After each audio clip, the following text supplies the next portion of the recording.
welcome to the Film and TV channel. Today we're going to have a look at a series that's just been airing on Netflix. Yes, a fantasy adventure series, and it's season 2. Yeah, season 2 of The Witcher. So we've been given 8 episodes. I think they all vary in length between 40 odd minutes and up to just an hour and a bit, which tends to happen with these sort of things. It was released on December the 17th in its entirety on Netflix. Of course, it's based on the novels of the same name, and obviously this actual series is based on the novels A Grain of Truth, From the Last Wish, Blood of Elves, and The Beginning of Time of Contempt. So obviously there's some problems with the links to the novels. We'll talk about that in a minute, but that's basically what has been used for this. So it's a bit of that, bit of this, bit of the other, all thrown in, which hasn't gone down well with certain people. There's a 3rd season green-lighted as well for this, and a spin-off prequel mini-series, The Witcher Blood Origin, which will release in 2022, only a few days away now as I'm recording this. Of course, it continues the travels and adventures of Geralt of Rivia. Season 2 begins with the victory of the Northern Kingdoms in the Battle of Sodden. Geralt decides to take his child surprise, Princess Ciri of Sintra, to Kaer Morhen, a fortress where witches train and rest in a bid to keep her safe. Vesemir, Geralt's mentor, welcomes her too, as do the other witches even, wintering at Kaer Morhen. There's a few witches in the sorcerers and sorceresses, etc., etc. Of course, it reprises the role Henry Cavill stars as Geralt. Freya Allen as, of course, Princess Cyrilla. Also stars, amongst many others, Mimi M. Kaisa, Messiah Simpson, Joey Beatty, and Eamon Farren. Is it any good? Well, the Internet Movie Database, that's Joe Public. There's quite a lot of scores at the moment. It's averaging between 7.9 and 8.8 per episode, so that looks pretty good. That's at the 23rd of December 2021 at 5 p.m. Metacritic, they've done a little review on season 2 itself. 68 out of 100. That's based on 22 critics, 13 positive and 9 mixed. No negative, so that's okay. That bodes well. That's the critics. The Telegraph's Ed Power, he scored it 80 out of 100. He quite liked it. He said the series carves out a niche of its own. It's a no-holds-barred beat-em-up brimming with bad monsters, bad men and bad hair. Yeah, lucky them. And if you like this sort of thing, blockbuster viewing figures suggest lots of us do, The Witcher Season 2 is sure to cast a spell. But the Detroit News' Tom Long, he only gave it 50 out of 100. He said, Cavill remains fine as Geralt, I agree, with his absurd physique and long white hair and wonderful eyes. He has mastered the arts of the humorous grunt, and it's still fun to watch him handily slaughter dozens of men at a time or take on some comic book-looking creature. Well, there was an audacity to this show's first season that now seems buried beneath plot complications. Metacritic users, they're not overly impressed. Well, this is Joe Public on Metacritic, just 4.4 out of 10. There's quite a few reviews. I'm not saying there's thousands and thousands, but I've just shown that score because it is a fair reflection. There's still quite a few reviews been left, so not great. So my little thoughts on this. As there was for Series 1 of this, there's a lot of criticism based, of course, on comparisons to the novels, even though obviously it's adapting the novels, and of course content and the casting, which you'd expect, obviously as a thing set in, is it Poland? Is it around that region of the world? I mean, there's some obviously comments about the casting and the characters, which you're always going to get in this sort of thing. I've never read the books. I must admit, I do perhaps have the urge to go back and read a book or two, but I'm not actually, as at this point, I read the books.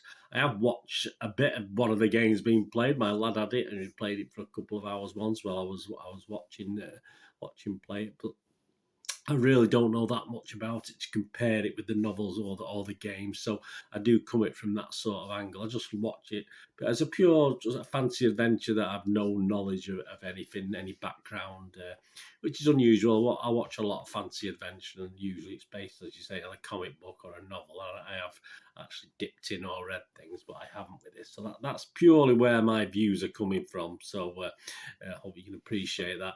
I'm trying to think back to season 1 and season 2, and from memory, I thought I enjoyed season 1 a little bit more generally overall. I'm not trying to say there weren't good bits in season 2 that I was quite impressed with.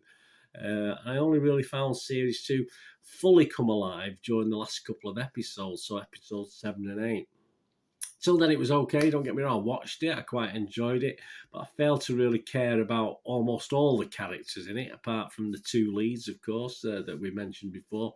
As for that singer of ballads, well, obviously, I'd hoped he would get eaten by a monster or fall off a cliff, but there was no such luck with that, unfortunately. It was obviously Mr. Witcher sort of bailed him out a couple of times, so that was a bit of a blow for me. But there you go. But that just emphasises the fact some of the characters I don't really invest in, apart from the two main guys.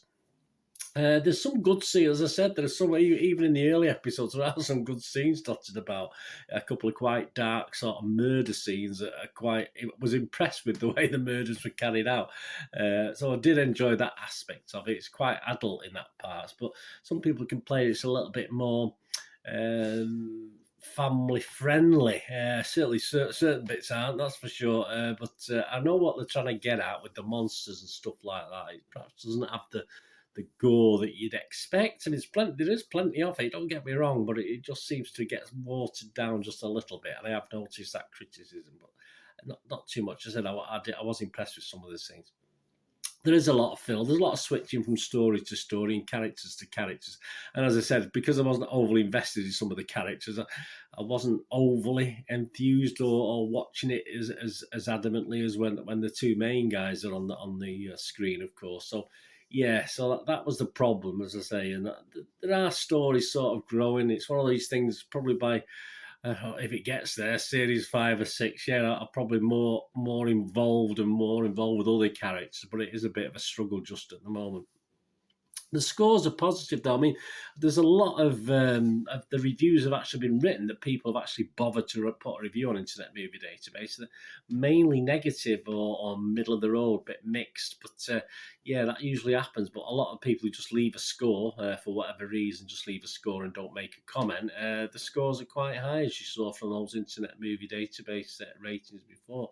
So yeah, if there's anything, I mean, I don't think, to be honest with you, as I said, some people have said it was worse than Series 1. I've had comments saying it's better than Series 1, but I'll be honest with you, if you didn't like Series 1, I can't see anything in this to actually get you back on side with it. So obviously, if you didn't like Series 1, although I did see a review saying it was okay with Series 1 and he enjoyed Series 2 more, that's fair enough. But if you absolutely hated Series 1, then I certainly don't think there's anything to bring you back across to the side of Series 2, to be honest with you. So I'll probably leave it unless you want to just watch it and get all upset. And if you don't, let me know. If you didn't like Series 1, you love Series 2, just let me know. That'd be great.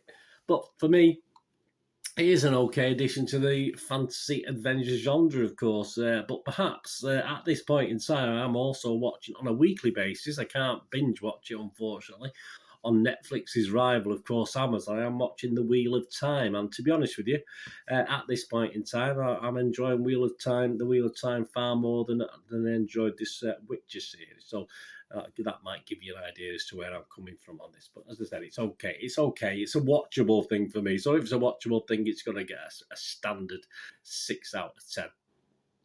And that's what I'm going to give The Witcher Series 2. And I say I will be looking forward sort of to Series 3 and this little mini-series shot off as well. I'll have a look at that. But as I said, for me, it's not quite as good as The Wheel of Time, which isn't, don't get me wrong, that's not the greatest series either, but I'm sort of enjoying that slightly more than I did the Witcher series. But let me know what you think, guys, anyway, on The Witcher Series 2. Anyway, thanks for watching. What we're going to do the rest of the day. Have a great one. Look after yourselves, look after your friends, look after your families. More importantly, let's all look after each other to meet here again on a film and TV channel. I only ask one thing, don't I? Please. I only ask you to please stay safe, everyone. Thanks so much for watching. See you later.